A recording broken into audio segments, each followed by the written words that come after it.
Greetings. My name is Valentina Tereshkova.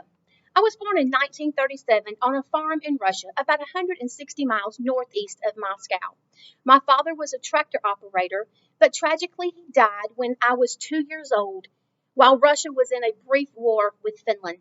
My widowed mother could barely make ends meet by working in a textile mill.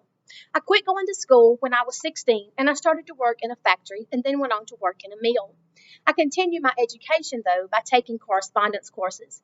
This is when I became fascinated with machinery. When I was 22, I learned of a parachuting school in my area, and 2 years later, I made my first jump before my instructor told me to do so, I might add. That was the first of more than 160 jumps. I remember my mother telling me once, if you crash, don't come home. I eventually joined a parachuting club and made more than 200 jumps onto land. Later, the Soviet military bureaucrats found my name along a long list of parachuting club members, and I was invited to Moscow for interviews and exams under the pretense of joining the National Parachute Service. And it was then that out of 400 applicants that I was chosen to be one of 5 women in its cosmonaut program. 3 years later, in 1962, I was commissioned as a junior lieutenant in the Soviet Air Force.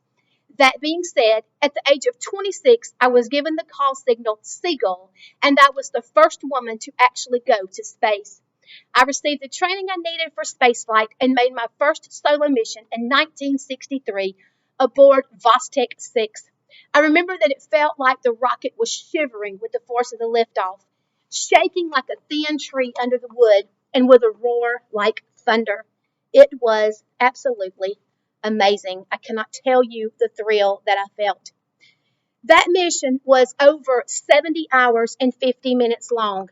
I rotated and orbited around the Earth 40 trips, 40 trips around our planet. I then parachuted safely down to Earth. Overnight, my name and picture was broadcast throughout the Soviet Union. I made public appearances and trips to other countries. I was honored with the title Hero of the Soviet Union. My photographs of Earth and the horizon were later used to identify aerosol layers in our atmosphere. I never flew again, though, but I did become a spokesperson for the Soviet Union, and I received the United Nations Gold Medal of Peace. I went on to graduate from the Tchaikovsky Air Force Engineering Academy in 1969.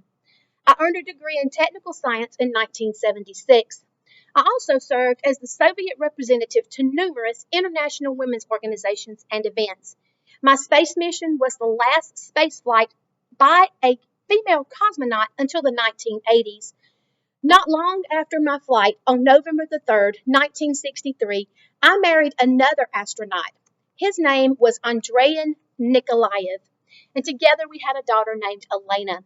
She was the subject of medical interest because she was the first child born to parents who had both been exposed to space. Elena grew up and became a medical doctor. We were so proud of her. I feel that my life as a woman and as an astronaut can relate to students today by showing them that they can do anything that they set their mind to. It doesn't matter what race you are. It doesn't matter where you're from. It doesn't matter if you're a girl or if you're a boy.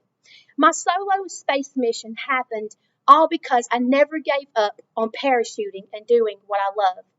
Opportunities don't happen, you create them. No matter what it is that you want, whether it's in your career or your personal life, the only way to get what you want is to actually get out there and make it happen. Signing off, I am Valentina Tereshkova.